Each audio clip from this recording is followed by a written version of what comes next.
आदरणीय मोदीजींच्या नेतृत्वाखाली ती बैठक झाली आणि NDAच्या घटक पक्षांनी म्हणजे आम्ही शिवसेनेने पण मोदीजींना समर्थनाचं पाठिंब्याचं पत्र दिलं. खरं म्हणजे हा ऐतिहासिक आजचा दिवस आहे.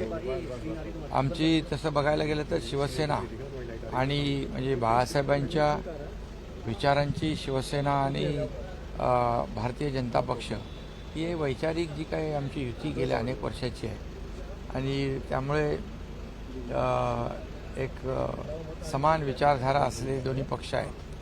त्यामुळे एक आनंदही आहे की सलग तिसऱ्यांदा आदरणीय मोदीजी या देशाचे प्रधानमंत्री होत आहेत आणि 10 वर्षामध्ये त्यांनी जे विकासाचं काम केलं, देशाला एक प्रगतीकडे नेण्याचं काम केलं.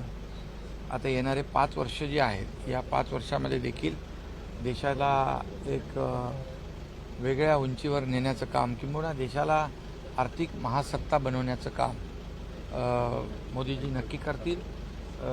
आणि हा पुढचा 5 वर्षाचा जो कालावधी आहे त्यामध्ये महाराष्ट्राला देखील मोठ्या प्रमाणावर मोदीजींकडून केंद्र सरकारकडून विकासासाठी पूर्ण योगदान सपोर्ट मिळेल अशा प्रकारचा विश्वास या ठिकाणी व्यक्त करतो आणि लवकरच मोदीजी प्रधानमंत्री होतील याचा आनंद आम्हाला सगळ्यांना आहे. शपथविधी कधी आहे आणि तुम्ही स्वतः शपथविधीला उपस्थित राहणार आहात? हा शपथविधीची तारीख मोदीजी कळवतील आणि त्याप्रमाणे शपथविधीला सर्व खासदार आणि सर्व पक्षाचे प्रमुख उपस्थित राहतीलच त्या आनंद सोहळ्यामध्ये, कारण तोही एक ऐतिहासिक सोहळा होईल.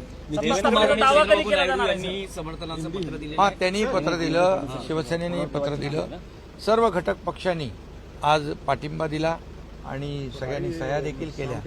त्यामुळे सर्व NDAच्या घटक पक्षांना देखील त्यांनी देखील आपली ती पाठिंबा आणि मोदीजींना शुभेच्छा दिल्या त्या बैठकीमध्ये.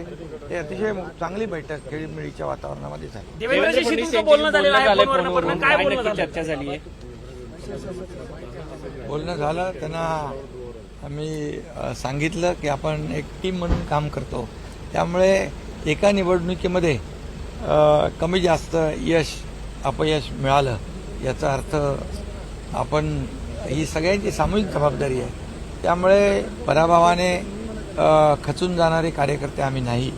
त्यामुळे त्यांनी देखील सांगितलं की हे लोकसभा निवडणुकीमध्ये जे काही कुठे आपण त्रुटी राहिल्या, काही आपल्याकडून राहून गेलं आणि विरोधी पक्ष जे आहे की एक नरेटिव्ह सेट करण्यामध्ये काही प्रमाणात यशस्वी झालं की संविधान बदलणार, आरक्षण जाणार, अमकं जाणार, तमकं जाणार, एक भीती निर्माण करून जी काही मतं मिळालेली आहे त्यांचं संभ्रम नक्की दूर होईल आणि ज्यांनी संभ्रम पसरवला आहे त्यांचे खरे चेहरे लोकांसमोर येईल.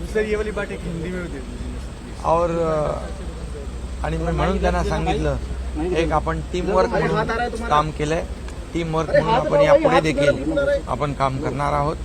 त्यामुळे और आज एक बहुत ही ऐतिहासिक महत्वपूर्ण बैठक आदरणीय प्रधानमंत्री मोदी जी के नेतृत्व में NDA की हुई है और प्रधानमंत्री